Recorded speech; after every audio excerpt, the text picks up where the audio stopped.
ایک تابعی بزرگ تھے حضرت ابو عبدالرحمن فروغ صاحب تاریخ بغداد نے لکھا ہے وہ جہاد پہ چلے گئے، 30,000 دینار اپنی بیوی کو جاتے دفعہ دے گئے، کہنے لگے لو پاس رکھ لو، اور بیٹا بھی ماں کی گود میں ہی تھا، کچھ نے لکھا پیدا ہو چکے تھے، کچھ کا کہنا ہے کہ ان کے جانے کے 1-2 ماہ بعد بیٹے کی ولادت ہوئی، اور بیٹے کا نام کیا ہے؟ ربیعہ بن ابو عبدالرحمن، اور یہ بیٹے وہ ہیں جو حضرت امام مالک جیسے لوگوں کے استاد ہیں، حضرت حسن بصری جیسے لوگوں نے ان سے پڑھا، خود جہاد پہ چلے گئے۔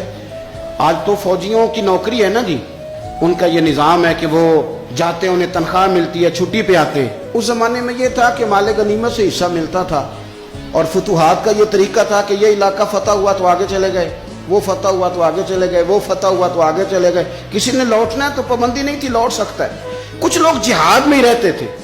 حضرت ابو عبدالرحمن فروغ 27 سال جہاد میں رہے، 27 سال۔ یہاں تو خاوند باہر ہو تو بہت ساری عورتیں کہہ دیتی ہیں کہ تیرے ابے نے تو صرف پیسے کمائے، مصیبتیں تو ساری میں نے دیکھی ہیں، معاذ اللہ۔ بعض جگہ، سب نہیں لیکن بعض جگہ کہہ دیتی ہیں کہ وقت تے سارے میں کیتے۔ 27 سال شوہر چلا گیا، واپس ہی نہیں آیا، 30,000 دینار دے کے چلے گئے۔ 27 سال کے بعد خیال آیا گھر کا، اب بیٹا محدث بن گیا، عالم بن گیا، اور کمال یہ کہ رہتے کہاں تھے؟ حضور کے مدینے میں، مدینہ النبی میں، مدینہ منورہ میں صلی اللہ تعالی علیہ وسلم۔ اور ان کے صاحبزادے حضرت ربیعہ یہ مسجد نبی میں، حضور کی مسجد میں بیٹھ کے نبی پاک کی حدیث پڑھایا کرتے۔ آئے گھر، دروازے پہ دستک دی، صاحبزادے نے دروازہ کھولا، نہ باپ بیٹے کو پہچانتا ہے نہ بیٹا باپ کو۔ جناب ابو عبدالرحمن اندر داخل ہونے لگے تو صاحبزادے نے کہا بوڑھے میاں میرے گھر میں بغیر اجازت کے کیوں داخل ہو رہے ہیں؟ تو وہ کہنے لگے تو بتا، تو نے میرے گھر پہ قبضہ کیوں کر رکھا ہے؟ اب جب بات زیادہ بڑھ گئی تو دونوں جانب سے لوگ جمع ہو گئے، شور اٹھا تو اندر سے والدہ نے سنا، پردہ سرکا کے دیکھا کہ میرے شوہر آ گئے 27 سال کے بعد، 27 سال کے بعد۔ آپ اپنے صاحبزادے سے کہنے لگے بیٹا ان کو اندر آنے جو، تمہارے والد ہیں۔ بڑا روئے باپ بیٹا، بڑا روئے۔ ماں اور بیٹے کی محبت کا بھی اندازہ نہیں، پر قرآن پاک پڑھے نا تو 2 مثالیں باپ اور بیٹے کے پیار کی بھی ملتی ہیں۔ ایک حضرت یعقوب علیہ السلام کا جناب یوسف سے پیار، اور ایک حضرت ابراہیم کا حضرت اسماعیل سے پیار، اور جناب اسماعیل کی جناب ابراہیم کی فرما برداری کی مثال، اس کا بھی جواب کوئی نہیں۔ باپ اتنا رو رہے ہیں اور بیٹے کی یاد میں، اس کا بھی اندازہ کوئی نہیں کر سکتا۔ باپ بیٹا مل کے بڑا روئے۔ عصر کی نماز کا وقت ہو گیا، حضرت ربیعہ جو محدث ہیں وہ وضو کر کے مسجد شریف چلے گئے۔ یہ ابھی چونکہ سفر سے آئے تھے، انہوں نے کھانا وانا کھایا، تھوڑی دیر بیت گئی تو یہ نہیں پوچھا پیچھے حال کیا رہا، پوچھتے ہیں اپنی بیوی سے میرے 30,000 دینار کہاں ہیں؟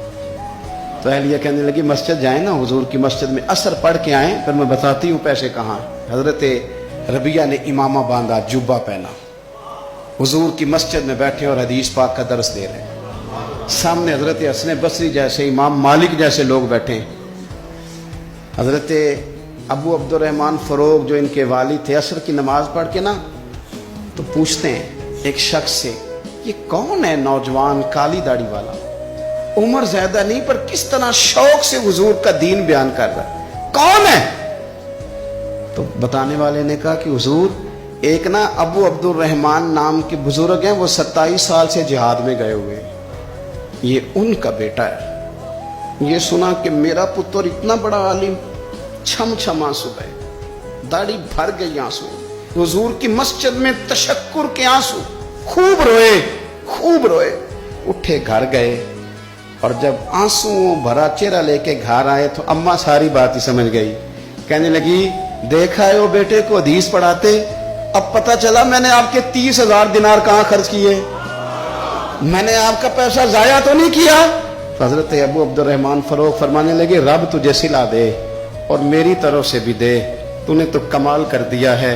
حدیث تیرا بیٹا پڑھا رہا تھا اور قد میرا اونچا ہوتا جا رہا تھا، سبق تیرا بیٹا دے رہا تھا اور یوں لگ رہا تھا کہ درجے میرے بلند ہو رہے ہیں۔ تو ماؤں نے کمال کیا، انقلاب کیا، بیٹیوں نے، بہنوں نے دین کے لیے ہمیشہ اپنا کردار پیش کیا ہے۔ لہذا ان چند ایک وظیفہ خار اور ناپاک عزائم والے لوگوں کو سامنے رکھ کے ملت کی بیٹیوں کو قیاس نہ کیا جائے. آخر دعوانا الحمدللہ رب العالمین.